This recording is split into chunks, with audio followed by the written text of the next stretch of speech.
Go Jump in the Pool. A Bruno and Boots story by Gordon Korman. Chapter 10. Is this considered our fault? According to Elmer Drimsdale, sir, said Bruno, we have $2,550.90. Elmer says that's 10.2036% of what we need, leaving us still to collect $22,449.10. Mr. Sturgeon smiled. I would not presume to question the calculations of Elmer Drimsdale. Well, boys, I find it remarkable that you have actually managed to raise 10% of the money in so short a time. And that does not include Anderson's jelly beans. A truck arrived this morning with another 75 pounds of them, representing second and third prizes in the Happy Elephant contest. One can only hope that none of the other students were quite as thorough as the Anderson boy. Well, sir, said Bruno reflectively, every little bit helps. They say the first 10% is the hardest. The other 90 should come easy as pie. There was a low moan from Boots. Mr. Sturgeon settled back in his chair. May I take that to mean you have another brilliant scheme on the drawing board? Yes, sir, said Bruno eagerly. You see, we have lots of really good workers, but the ideas are coming only from Melvin and me. I was thinking of something like an individual effort day, when anyone from either school could set up a booth and make money any way he or she wanted. It would be really great, sir, Boots added as he felt Bruno's elbow in his ribs. There would be a lot more kids participating. And we'd make a fortune, Bruno concluded. Mr. Sturgeon thought it over. He had checked with the teachers and had been assured that all students were maintaining their standards. As a matter of fact, grades were a little higher and the number of misdemeanors lower. None of the students wanted to be assigned extra tutoring or punishment for fear of missing something to do with the fundraising campaign. All things considered, the campaign had been very good for the school. I shall allow an individual effort day, the headmaster said at last. However, you two will be the judges as to what is and is not suitable. You are aware of the standards of MacDonald Hall? What date do you have in mind? A week from Saturday, sir, said Bruno. That gives everybody 10 days to prepare. All right, then.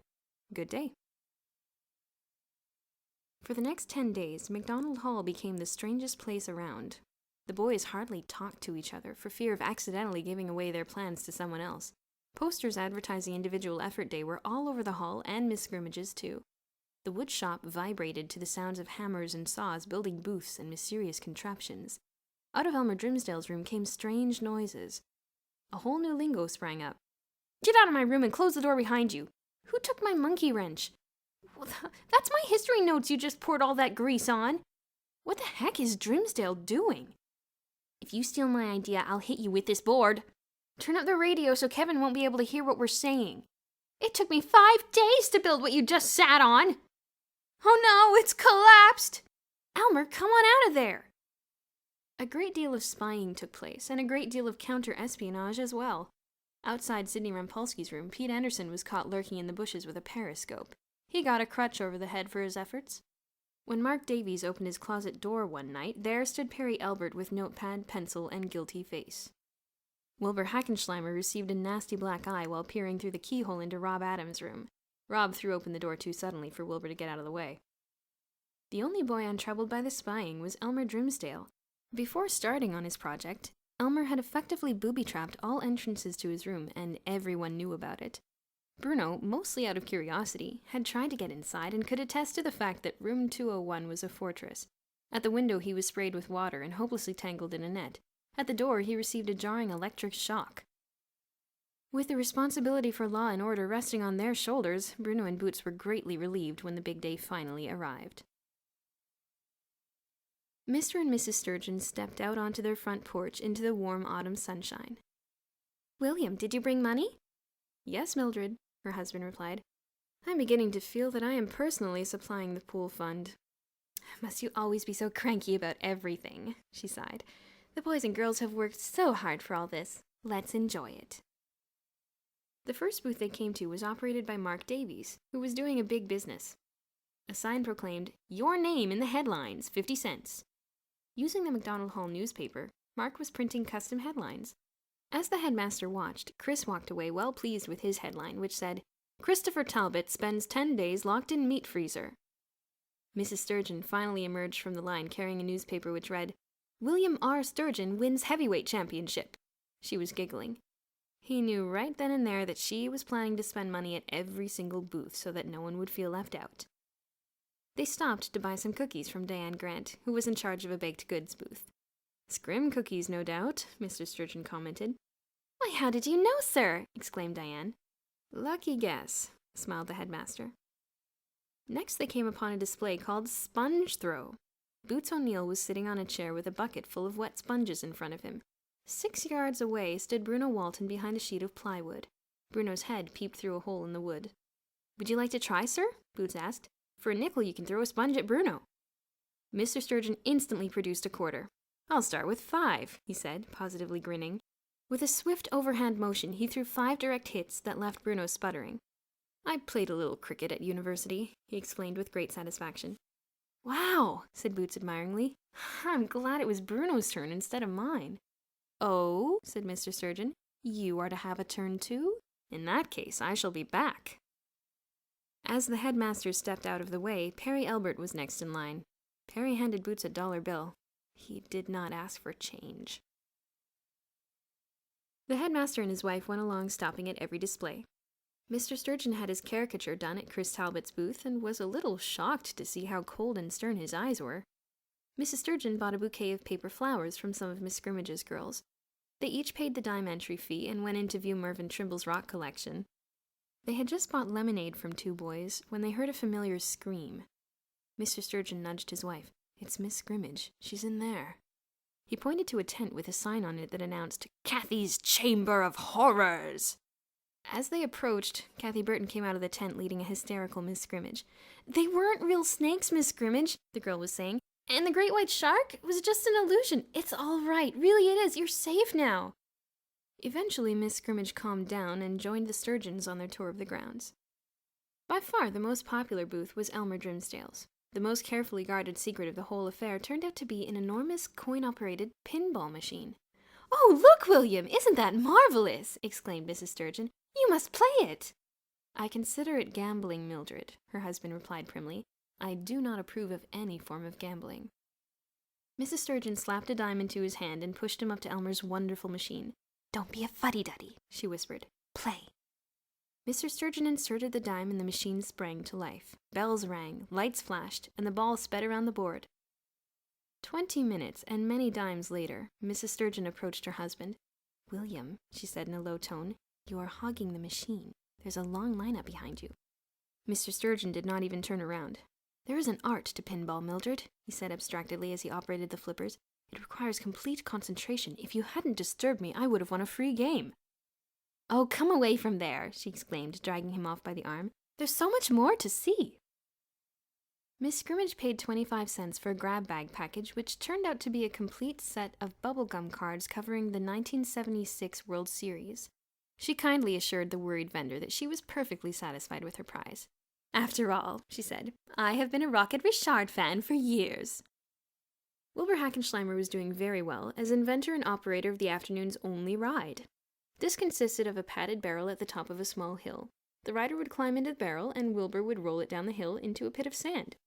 The only mishap of the day occurred when the rider, Coach Flynn, sneezed in transit and put the barrel off course.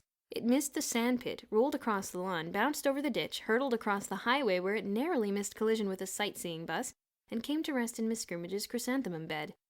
An enthusiastic Mr. Flynn emerged from the barrel to find, to his amazement, that individual effort day was gone. Had it ended during his ride? He was set straight when Wilbur rushed up, concerned for the safety of his barrel. Mr. Sturgeon became annoyed watching his wife and Miss Scrimmage throw nickels into a saucer, attempting to win a prize. He nudged them aside. "Here's how it is done," he said quietly. He threw and missed. Missed again. And again. "I'm going to get it," he said between clenched teeth, "if I have to spend $100. It only cost him $2. His prize was a huge gift-wrapped carton which he was obliged to lug around for the remainder of the afternoon. They paid a quarter each to see a puppet show run by 2 McDonald Hall boys. The show was about a wicked headmaster who had a swimming pool and a nice headmaster who didn't. In the end, the king took the pool away from the wicked headmaster and gave it to the nice one. The nice headmaster and his nice boys lived happily ever after. Mr. Sturgeon was extremely amused. "The wicked headmaster is Hartley of York Academy," he explained to Miss Scrimmage. "Oh, and who is the nice headmaster?" she asked innocently. Mrs. Sturgeon bought a sign, hand-lettered by a talented associate of Chris Talbot. "Don't be a fool. Support ye pool." The afternoon was drawing to a close, and the Sturgeons, accompanied by Miss Scrimmage, began to wend their way towards home, when suddenly the headmaster remembered his promise to return to the sponge throw. This time Bruno was taking money and Boots was the target. Mr. Sturgeon produced another quarter and picked up the first sponge. "Oh, this is violent," said Miss Scrimmage. "I think I'll go over and see how the bake table is doing." Mr. Sturgeon wound up and caught Boots flush in the face. "Ted Lee!" Bruno cheered. Mr. Sturgeon reached for another sponge and took careful aim. Now that he had a reputation to protect, he did not want to miss.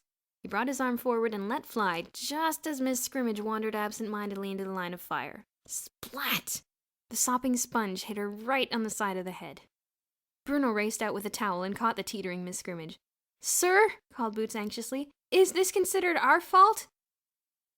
"No," said Mr. Sturgeon with just a trace of amusement in his voice. "I did that myself." Determined to get his money's worth, he threw 3 more direct hits at Boots. The crowd began to thin out, and the Boots began to close. Before the dinner bell rang, Individual Effort Day had drawn to a successful end. Mr. Sturgeon struggled into the house with his enormous prize. "This had better be something good," he said sourly. "It cost me over $2. "Well, open it, dear," said his wife. "Let's see what you won." In an attempt to deposit the bulky package on the coffee table in the living room, Mr. Sturgeon lost his grip on it. It hit the floor with a bang. There was a movement within the box, and suddenly a voice, muffled by the wrapping, said, "Hi there, my name is Jack." "Mildred, how did this happen?" "I knew you hated it, William," she explained, "so I gave it to the boys for Individual Effort Day." "And I won it," he said softly. "I won it again." "Yes, dear." "Take it away, Mildred," the headmaster ordered. "Put it where I won't have to see it or hear it ever again." $1,437.39! exclaimed Bruno Walton to Boots and Elmer as he dropped the last penny into bucket number 6. "That's the best we've ever done!" Elmer produced a $10 bill. "The Coca-Cola Company sent me this," he said proudly. "It's a special consolation prize. They said my jingle was the most unusual one in the history of the company." "Here's Sydney's $2, Boots put in, dropping 2 $1 bills into the bucket. "It seems he colored in the magic peanut in the ad for Ace Nuts." Elmer looked thoughtful. "We now have $4,000.29, which is 16 point—" "All right, Elmer," Bruno cut in. "We know we're still short. But wasn't it a great day?" "It sure was," said Boots. "Especially when Miss Scrimmage got hit by a wet sponge and the fish couldn't even blame it on us."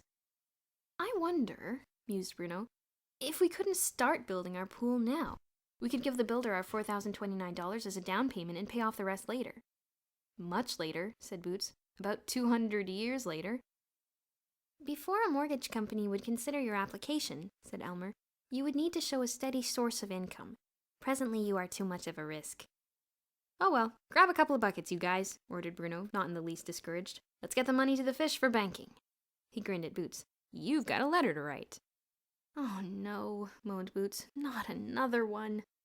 "Your parents haven't heard yet about that fabulous history class you attended recently," Bruno told him. "And if they don't hear about it, it could mean the turkey farm." "Let's hurry," Boots agreed.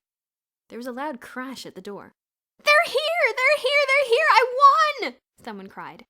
Bruno, Boots, and Elmer rushed out of the room to see what was going on. They were nearly trampled in a stampede. "I won!" cried the voice again. "They're here with my refrigerator!" Bruno's eyes met Boots. "Let's go." They dashed out of the dormitory, leaving a confused Elmer Drimsdale in charge of the money buckets.